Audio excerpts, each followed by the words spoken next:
Bella sat in her small living room, watching her 4-year-old son Eli stack his toy blocks with sleepy concentration.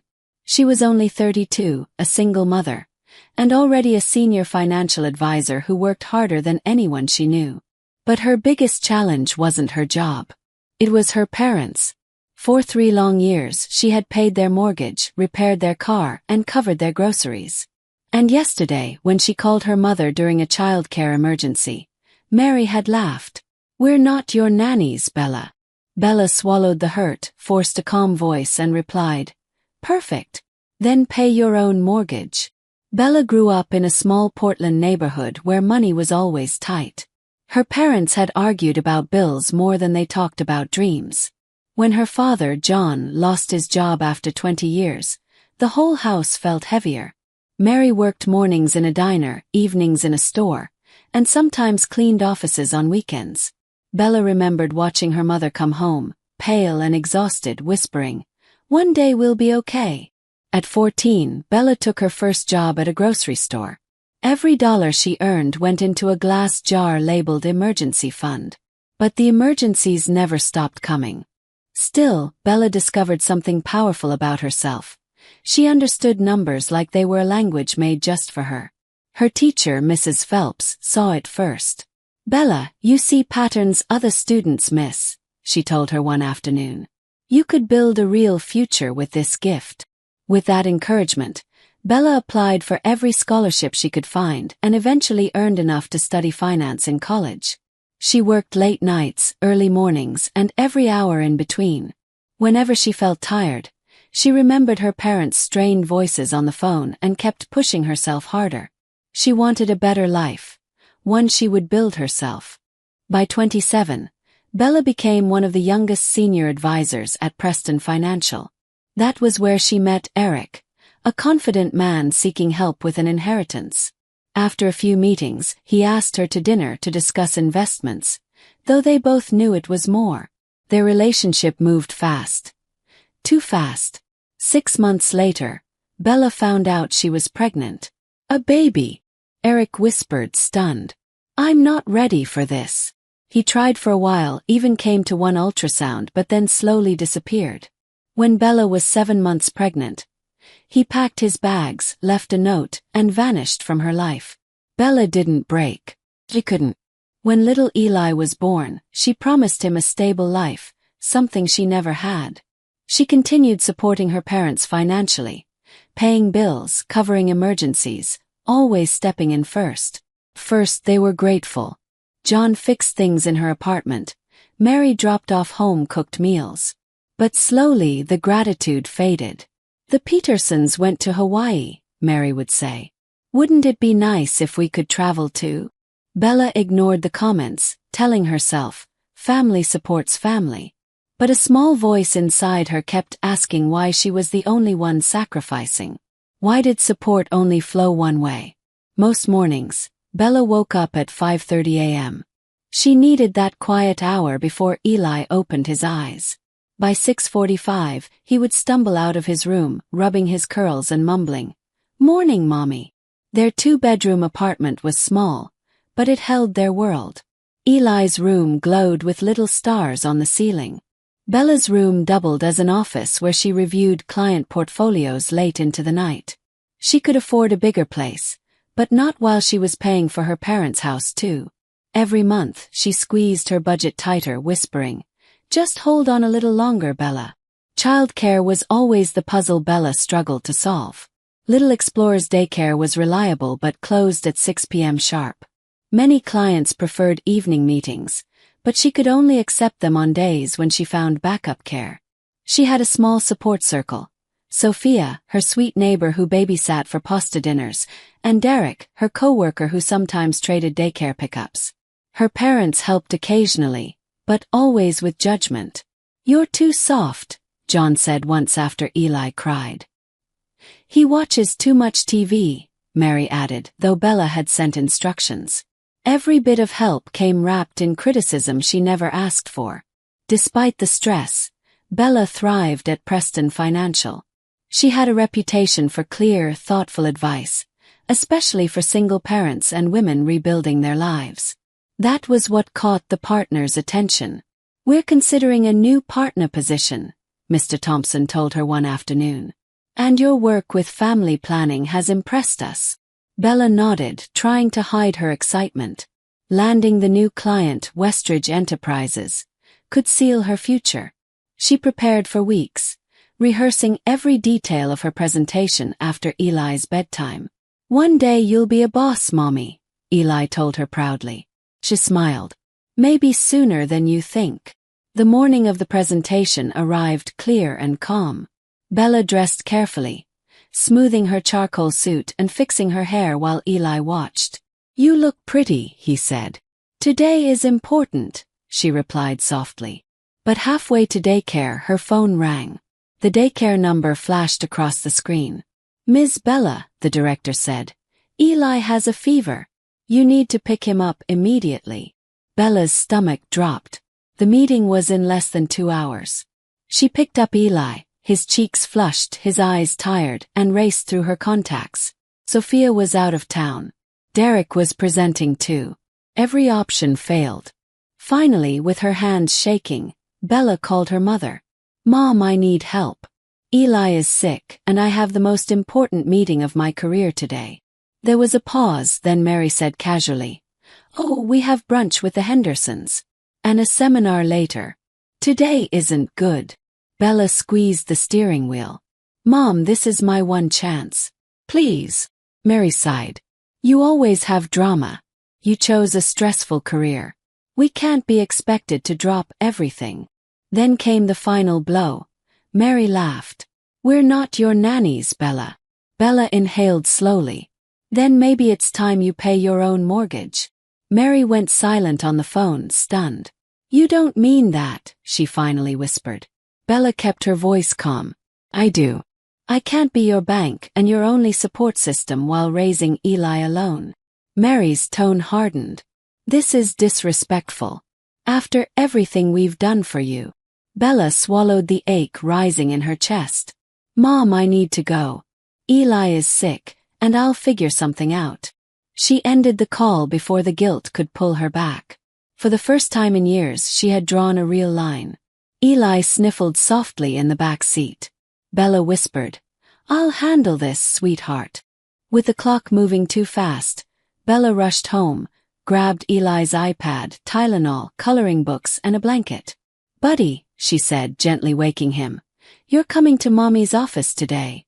I need you to be my quiet helper." Eli nodded weakly.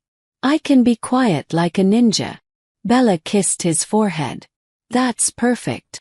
It wasn't ideal, but it was her only choice. As she drove to the office, her heart pounded. Her entire career depended on this meeting. She whispered to herself, "You've survived worse, Bella. Keep going." The glass doors of Preston Financial came into view. No turning back. Inside the lobby, Jessica the receptionist gasped softly. "Oh no, poor thing. He doesn't look well." Bella nodded apologetically. "My childcare fell through. I promise he'll stay quiet." Jessica smiled kindly. "I'll help keep an eye on him." Bella set Eli up with his coloring pages and headphones. She had just finished arranging everything when Mr. Thompson stepped out of the elevator. He noticed Eli immediately. "Is this your son?" Bella straightened. "Yes, sir. I know it's unprofessional, but this was my only option." Thompson studied her for a long second, then nodded. "Resourcefulness under pressure, Bella. That's leadership." With 10 minutes left, Bella reviewed her notes one last time and checked on Eli, who was quietly drawing dinosaurs beside Jessica's desk. She kissed his cheek. "Be good, okay?" he whispered. "I'm your ninja." Bella walked into the conference room, heart steady now. The Westridge team was already seated.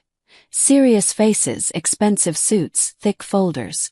She introduced herself, handed out her materials, and began. "Thank you for meeting with us today. I'd like to walk you through how Preston Financial supports families, both in business and at home." Her voice was steady, smooth. No one would have guessed her morning chaos.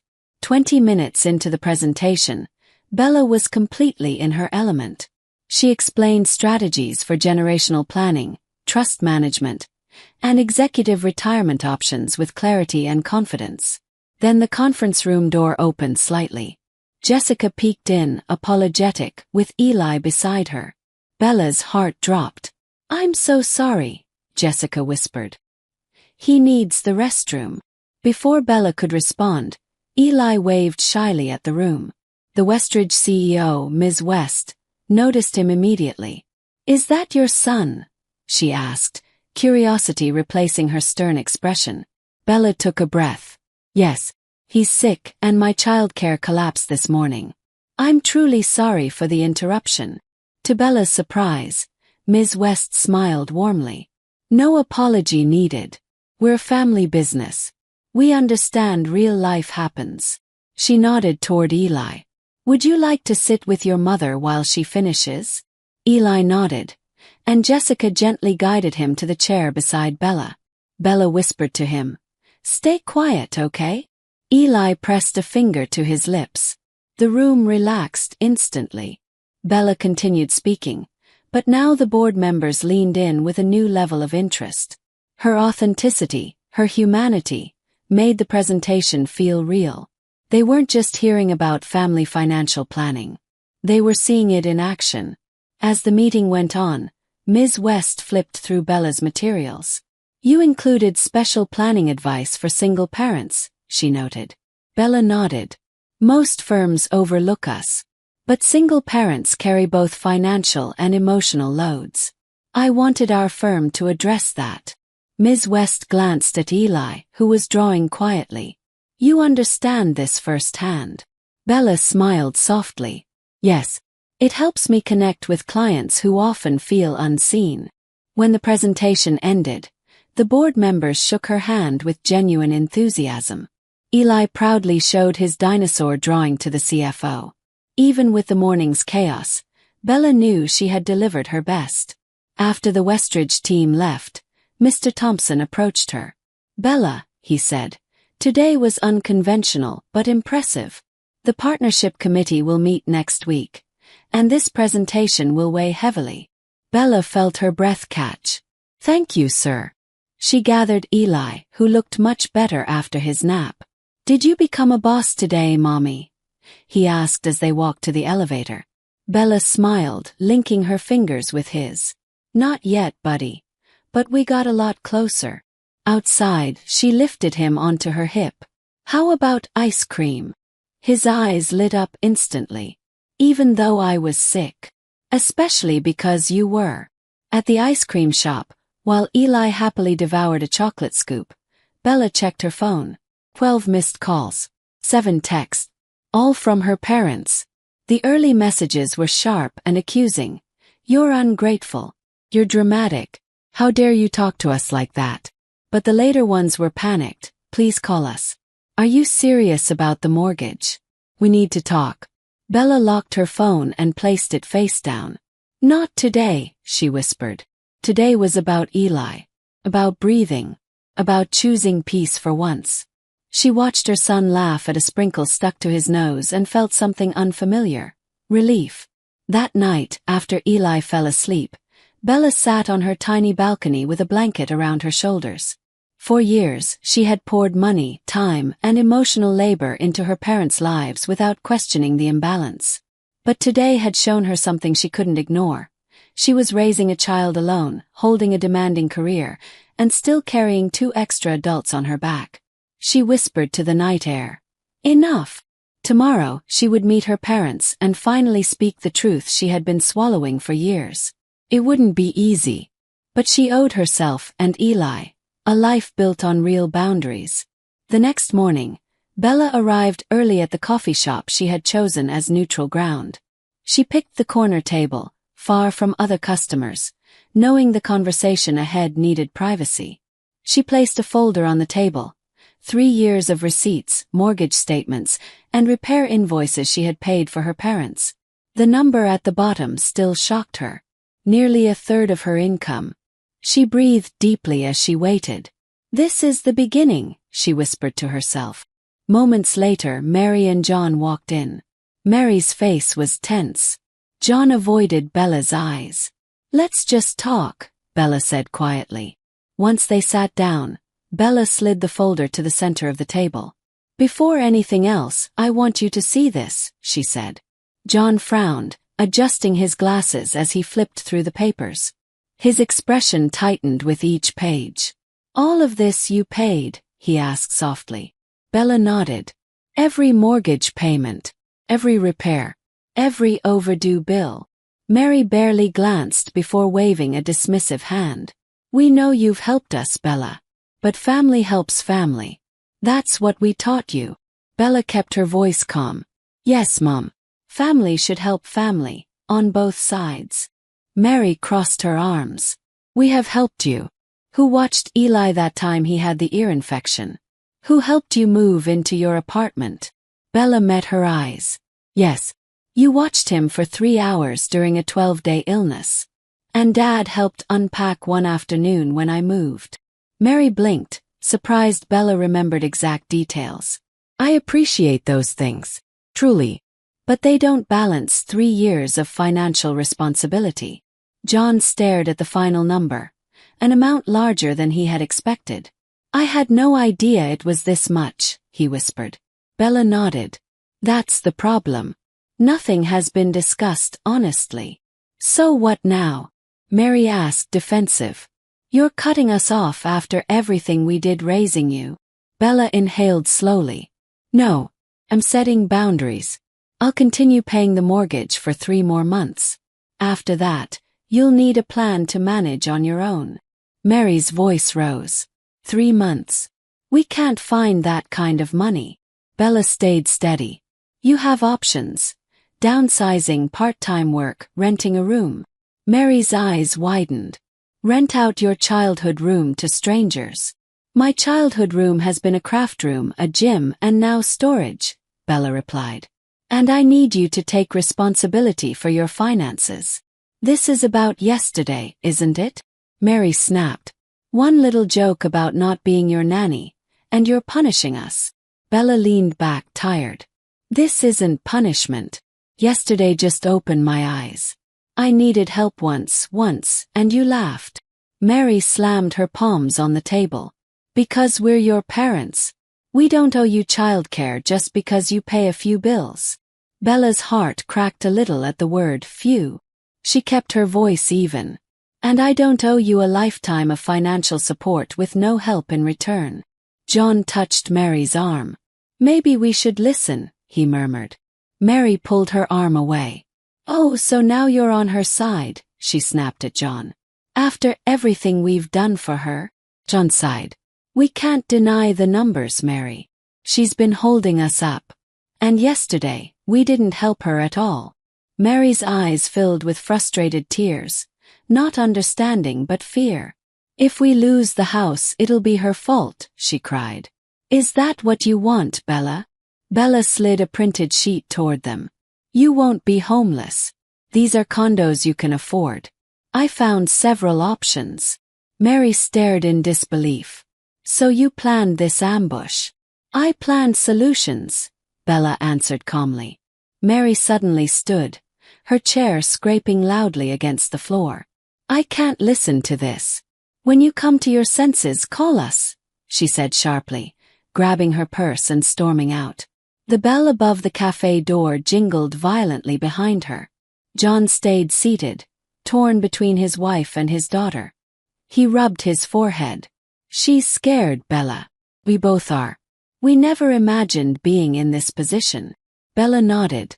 I understand, Dad. But I never imagined being a single mom supporting 3 people on 1 income. We all ended up somewhere we didn't expect. John sighed. 3 months, okay. Yes, Bella said.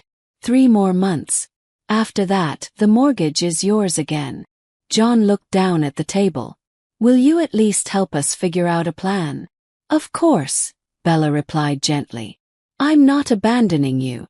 I'm just ending the part that was hurting all of us. John finally nodded. I should check on your mother. As he stood, Bella touched his hand. I love you, Dad. This isn't about punishing you. It's about a healthier relationship for everyone. He squeezed her hand back before leaving. When Bella was alone again, guilt and relief twisted inside her chest in equal measure. On her way home, Bella stopped by Sophia's apartment. She needed a neutral voice, someone who wasn't tied to old patterns.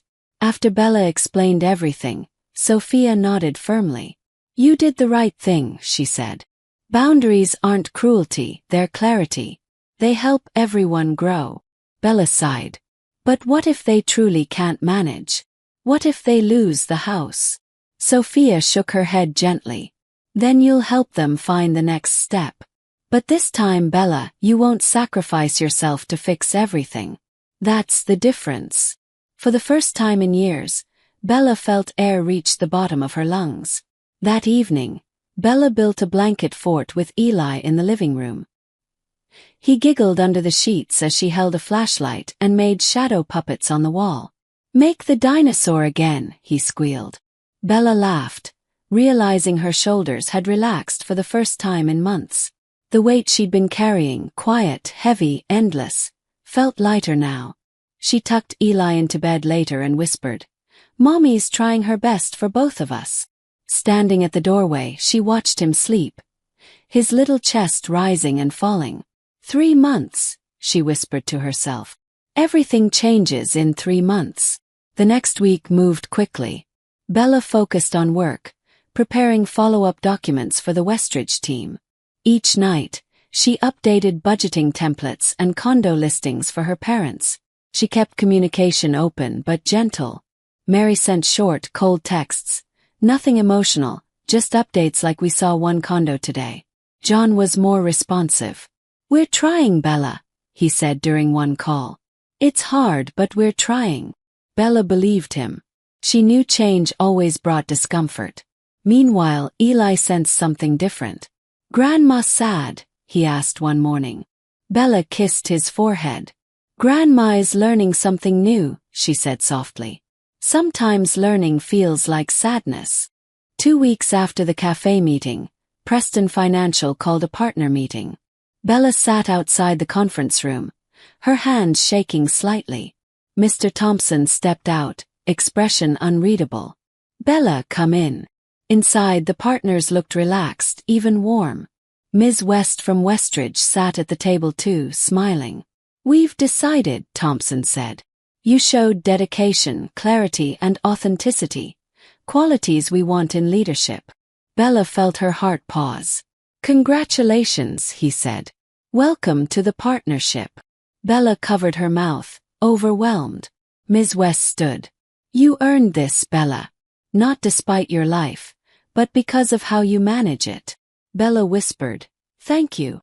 That evening, Bella picked up Eli from preschool, unable to hide her smile. "Why are you happy, Mommy?" he asked. She lifted him into her arms. "Because something wonderful happened." Eli clapped. "Are you the boss now?" Bella laughed. "Yes, buddy. Mommy's officially a boss." Eli hugged her tightly. "We need ice cream again." On their way home, Bella thought about the journey. The long nights, the sacrifices, the weight she carried alone. Now, for the first time, she felt the reward catch up to the effort. She felt seen. Not just at work but inside herself. She whispered, "This is our new beginning." By the second month, her parents' tone shifted. The emotional storms eased. John sent pictures of condos they visited. Mary texted less, but her messages were softer. One afternoon John called. "Bella," he said gently, "we found a place. A 2-bedroom in a 55-plus community. Affordable. Safe." Bella smiled. "That's great, Dad." He hesitated. "Your mother, she's struggling with the change. But she's trying." Bella nodded, even though he couldn't see her. "Change is uncomfortable. But it's good." John let out a shaky breath. "We'll make this work. Thank you for pushing us. Even if it hurt." The move was emotional. Bella helped them pack but stayed mindful not to take over. Mary insisted on bringing furniture that wouldn't fit. John tried to donate tools he had not touched in years. Tension rose and fell like waves. On moving day, Mary stood in her empty living room, staring at the walls. "I raised you here," she whispered. Bella placed a hand on her shoulder. "You raised me well. And now you're starting fresh." Mary didn't answer, but she didn't pull away either. It was a silent step toward acceptance. Small, fragile, but real. A week after they settled in, Bella brought Eli to visit. The condo was cozy, with sunlight streaming through the windows. Mary had arranged their old furniture carefully, trying to recreate a familiar warmth. John showed Eli the community pond outside. "Look, buddy," he said, pointing. "The koi fish know the residents. They remember faces." Eli laughed. "Do they remember me?" "They will," John said proudly. Watching them, Bella saw something she hadn't seen before. Her father relaxed, peaceful, lighter without the weight of debt. She realized this new home wasn't a downgrade. For them it was freedom. Mary remained cautious, speaking to Bella in polite sentences. But one Saturday, Bella had an emergency client meeting and Maria was unavailable. With hesitation, she dialed Mary. "Mom, I need help. Can you watch Eli for a few hours?" There was a long pause. Then Mary said softly, "What time will you bring him?" Bella almost cried from relief.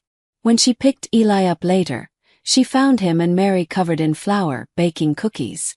"We made dinosaur cookies," Eli cheered. Mary wiped her hands. "He's a good helper." No guilt, no pressure, just a genuine moment. Bella held on to it carefully.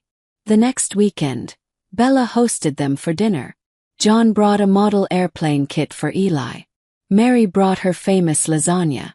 They ate together, the atmosphere gentler than it had been in years. After dinner, Mary pulled Bella aside, her hands trembling slightly. "I owe you an apology," she said. "I didn't see how much pressure we were putting on you. I wasn't fair." Bella listened quietly. "I could have set boundaries sooner," she admitted. Mary shook her head. "You were always responsible. Maybe too responsible. We leaned on you too hard." Her voice softened. "I'm proud of you, Bella." Bella felt something shift inside her, an old wound finally closing. "Thank you, Mom," she whispered. "That means everything." Mary squeezed her hand. "And Eli? You're raising him beautifully. He's lucky to have you." Bella blinked back tears. Later that night, after everyone left, she stepped onto her balcony, the city glowing beneath the sky. Life was still busy, still demanding, but she felt stronger, lighter, and more certain of herself. She had broken a cycle. She had built a new foundation, not just for Eli, but for her parents and for herself. True support, she realized, wasn't about sacrifice. It was about balance. Bella looked up at the stars and breathed deeply. Her family wasn't perfect. The journey had been hard, messy, and painful at times. But boundaries hadn't destroyed their relationships. They had rebuilt them. Eli deserved a home filled with respect, not resentment. Her parents deserved dignity, not dependence. And Bella deserved a life where her needs mattered too. As she closed her eyes, she whispered, "This is love done right." The next chapter of her life felt clearer than ever, rooted in strength, honesty, and balance. And for the first time, Bella felt truly free.